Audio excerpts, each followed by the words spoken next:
Have you ever sat down to work on something important only to find yourself scrolling through the phone or cleaning your desk or literally doing anything else but that work? Happens to all of us. You are not alone. Procrastination is something which we all deal with. But here is a good news. Starting today, you can break free from procrastination. Hi everyone, this is Lavi Sharma, and in this video, I am going to share some simple actionable steps to help you over procrastination, get back on track, and feel amazing about your progress. So stick around, because by the end of this video you will have a solid plan to get things done differently and effortlessly.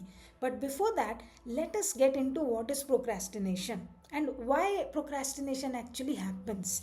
It's not because you are lazy or unmotivated altogether. So stop being so hard on yourself. The number one reason we procrastinate is fear of failure or perfectionism, because we feel like, okay, until it is perfect, why even bother doing it? So because of which we procrastinate.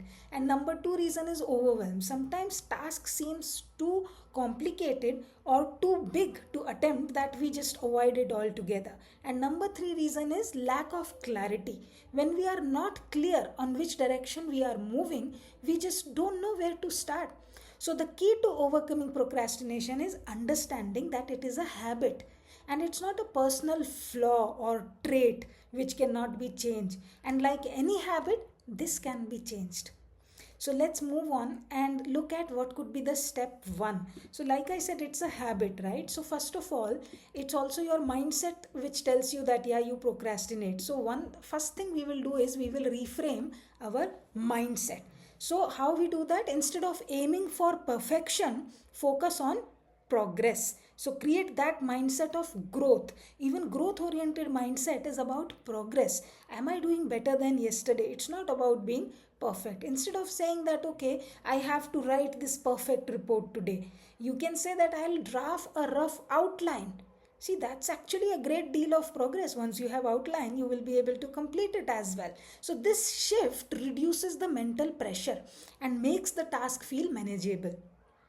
So break big tasks into smaller bit-sized pieces. See, because another reason, like I told, overwhelm is the reason. Whenever you are overwhelmed and breaking it down into bit-sized chunks, you will be able to tackle it one by one. It could be like, okay, instead of saying I have to clean the entire house, you can say I have to clear this table in next 10 minutes. That's all. And most importantly, celebrate small wins. When you are doing it in small chunks, you celebrate that, and each step forward actually builds momentum, right? So step number two is prioritize and plan. So you have to prioritize your task effectively. And what do I mean by effectively prioritizing? It could be, using some strategies like time blocking. So schedule specific times for specific types of work, focused work. For example, 9 to 10 a.m. I'm working on this presentation, no matter what. So when you are blocking that time, you will be starting to take that small step on the task which you are afraid of. It could be 2-minute rule. If a task will take less than 2 minutes, do it now. No excuses. See, few tasks are like that, just sending an email, but we are just not doing it. And another is Eisenhower matrix. See, we talk about this quadrant, right? Urgent and important one. When we divide tasks into four categories, like urgent, important but not urgent, and like that, right? So what it's important, urgent, like that. And this helps you focus on what truly matters, because we are always behind urgent tasks. So important tasks are getting procrastinated and taking the back seat. So we can even schedule time for important tasks and strategic tasks to be handled. So you see, planning effectively means what? It's not just about listing the task, it's also about creating a structure that supports your success. Step number three is overcome distractions. So another reason we procrastinate, because there is a lot of distraction. Something very simple to do or something is bothering us. It could be cluttered desk, yeah, or it could be you ask yourself, why don't you ask yourself, what is stealing your focus? For many of us, it could be our phones, notifications. Recently I have just switched off all the notifications. Or even it could be messy environment, how your table looks like and all that.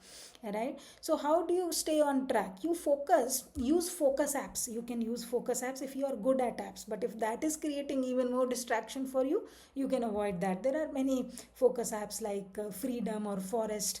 It blocks distraction. And then create a clean. I don't use personally many apps like that, but I generally prefer that there is a cleaner workplace, so that it inspires productivity, because you don't see lot of clutter, your mind is also clutter free. And then another is this pomodoro technique.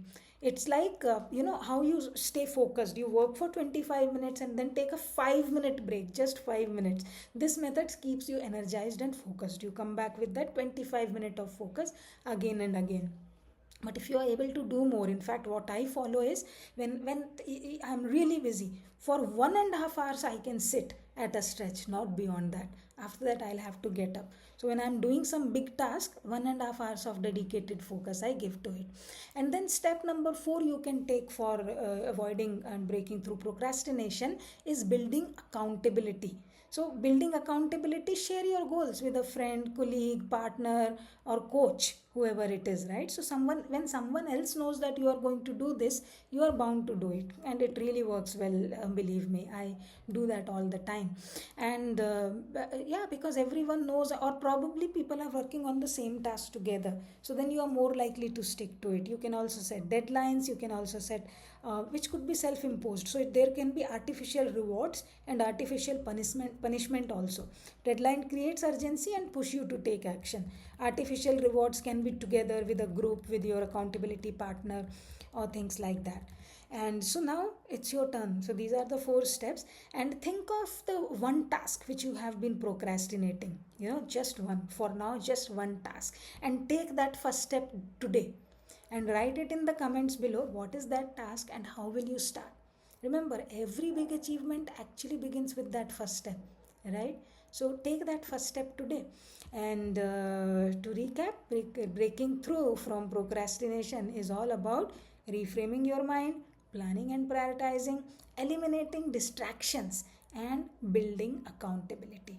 If you found this helpful, comment below first of all, or give me a thumbs up, subscribe to me, and for more coaching tips and strategies. And together, let's keep moving forward. Thanks for watching, and I will see you in the next video. Take care. Bye.